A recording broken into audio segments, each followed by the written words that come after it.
He wanted nothing less of Daisy than she should go to Tom and say, "I never loved you." After she had obliterated 4 years with that sentence, they could decide upon the more practical measures to be taken. One of them was that, after she was free, they were to go back to Louisville and be married from her house, just as if it were 5 years ago. "And she doesn't understand," he said. "She used to be able to understand. We'd sit for hours." He broke off and began to walk up and down the desolate path of fruit rinds and discarded favors and crushed flowers. "I wouldn't ask too much of her," I ventured. "You can't repeat the past." "Can't I repeat the past?" he cried incredulously. "Why, of course you can."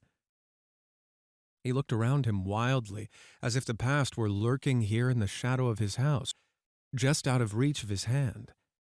"I'm going to fix everything just the way it was before," he said, nodding determinedly. "She'll see." He talked a lot about the past, and I gathered that he wanted to recover something, some idea of himself, perhaps, that had gone into loving Daisy.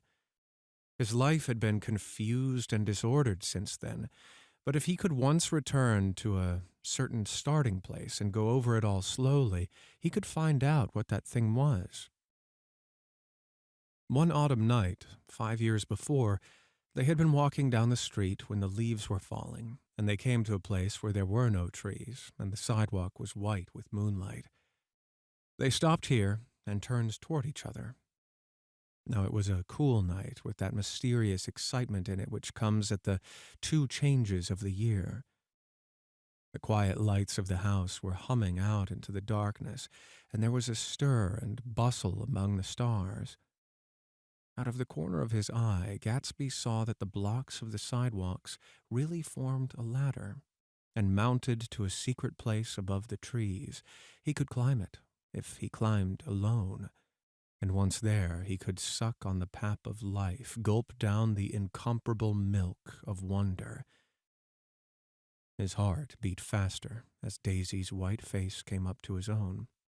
He knew that when he kissed this girl and forever wed his unutterable visions to her perishable breath, his mind would never romp again like the mind of God.